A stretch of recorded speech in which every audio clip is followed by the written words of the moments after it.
तो फ्रेंड्स ध्यानचंद के बारे में विक्रमचंद आया। विक्रमचंद ने बलेश्वर मंदिर का निर्माण पूरा कराया था। इसके बारे में एक ही फैक्ट याद रखना है, बलेश्वर मंदिर का निर्माण पूरा किसने कराया था? विक्रमचंद ने। फिर उसके बाद में भारती चंद आया 1437-1450 में, पहला स्वतंत्र शासक था ये। इसने क्या किया? इसने कह दिया कि मैं अभी तक जितने भी राजा थे वो सब क्या थे? मांडलिक थे, किसी मतलब डोटी राजा के कर देते थे, लेकिन इसने कहा कि मैं डोटी को कर नहीं दूंगा।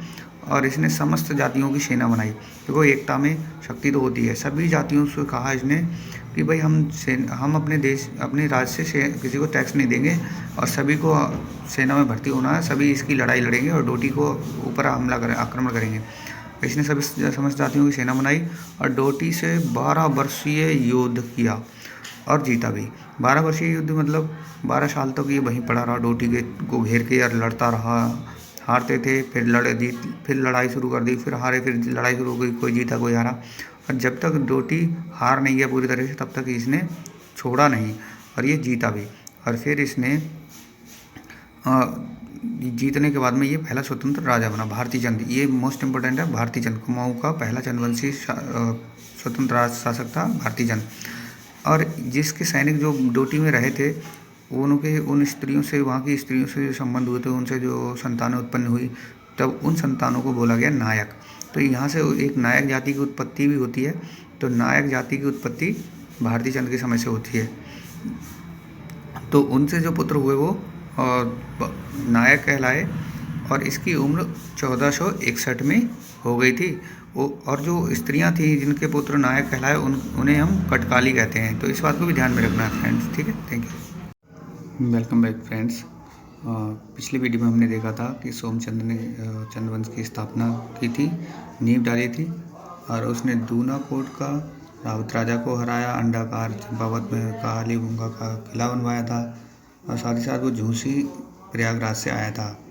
उसने 2 धड़ों की महर और फरतियाल की स्थापना की थी और ब्रह्मदेव का वो दामाद था। साथ ही साथ हमने बीणाचंद के बारे में भी पढ़ा था कि भोग विलासी राजा था और बीणाचंद को हराया था खसों ने। और इंद्रचंद के बारे में भी पढ़ा था। इंद्रचंद घमंडी राजा था, उसने रेशम का कारखाना लगाया था उत्तराखंड में और नेपाल की रानी से इसके संबंध थे। और अशोक चल ने आक्रमण किया था नानकी चंद के समय में और इसका अभिलेख मिला हमें त्रिशूल और बाड़ाहाट। अब त्रिशूल अभिलेख मिला था हमें बाड़ाहाट व गोपेश्वर से। तो इसके बारे में हमारा मोटा मोटा प्रीवियस रिवीजन हो गया। अब हम आगे चलते हैं। थोअर चंद 23वां राजा था चंद्रवंश का। त्रिलोक चंद उसका बेटा था। 1296 से 1303 में राज्य विस्तार किया था इसने। ये पहला चंद्रवंश का राजा था त्रिलोक चंद, इसने अपना राज्य विस्तार किया। छकाता परगना नैनीताल को जीता था इसने। तो इसने पहली बार चंपावत से निकल के राज्य विस्तार किया, छकाता परगना पर आक्रमण किया और नैनीताल को जीत लिया। भीमताल में किले का निर्माण कराया था। भीमताल में एक किला निर्माण कराया था इसने।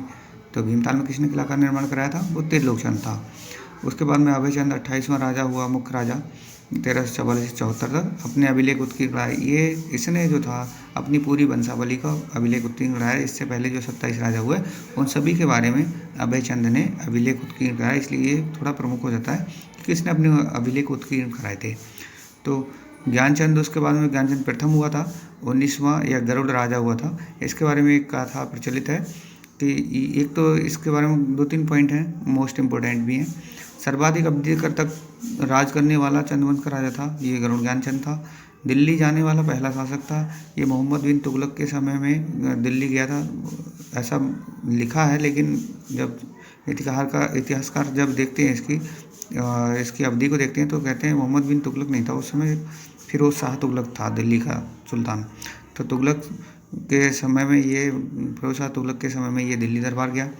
तुगलक के समय में ये तुगलक के दरबार में ये बैठा था। तुगलक ने कहा कोई पक्षी आसमान में उड़ रहा था, उसने मारने को कहा तो इसने एक ही तीर से उस पक्षी को मार दिया।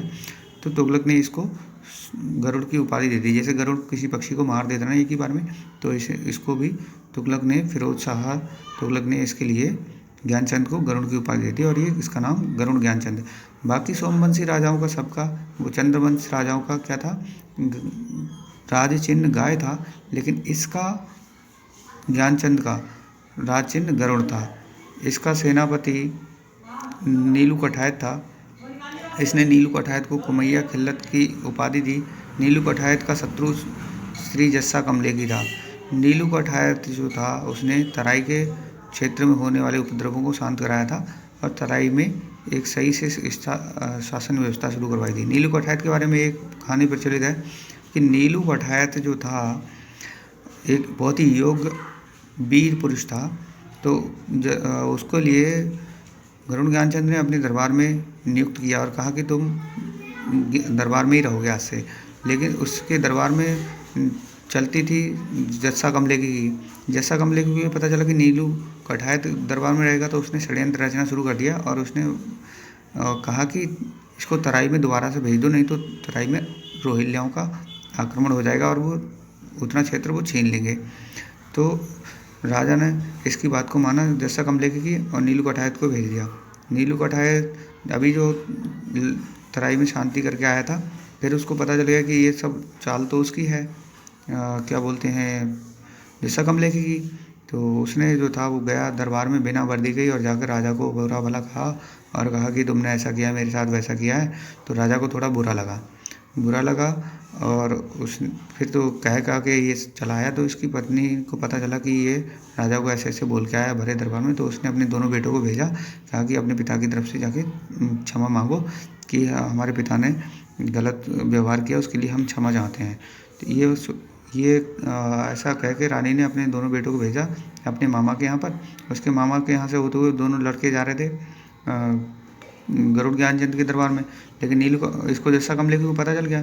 जस्सा कमलेगी ने क्या कहा कि राजा से जाके कह दिया कि वो दोनों बेटे राजा की हत्या करने के लिए भेजे हैं नीलू कठायत ने। अब राजा को ये पता चला तो राजा ने दोनों बेटों को कैद करा करके और मौत के घाट उतरवा दिया। जब नीलू कठायत को पता चला तो नीलू कठायत ने जो था वो गुस्सा आया उसको, तो उसने हमला किया। लेकिन क्या हुआ, नीलू कठायत हार गया। नीलू कठायत हार गया तो गरुड़ ज्ञानचंद बाद में पता चला कि गरुड़ ज्ञानचंद को कि इसका जो था गलती जो थी नीलू कठायत की नहीं थी, जस्सा कमलेगी की थी। इसने धोखा किया है। तो उसने फिर से नीलू कठायत को ढूंढवा करके फिर से उसको वही पद दे दिया वजीर का। लेकिन उसके दिल में ये चुभन रही कि इसने मेरा सबके सामने इसने मेरे को बुरा भला कहा था जस्सा कमलेगी के चक्कर में। तो उसने बाद में सुना जाता है ऐसा कि जेल में बाद में वो रात में उसकी हत्या करवा दी थी।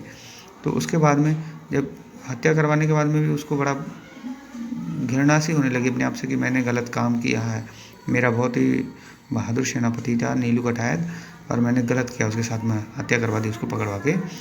फिर वो इसी बात में उसकी मृत्यु हो गई सोच कर ही।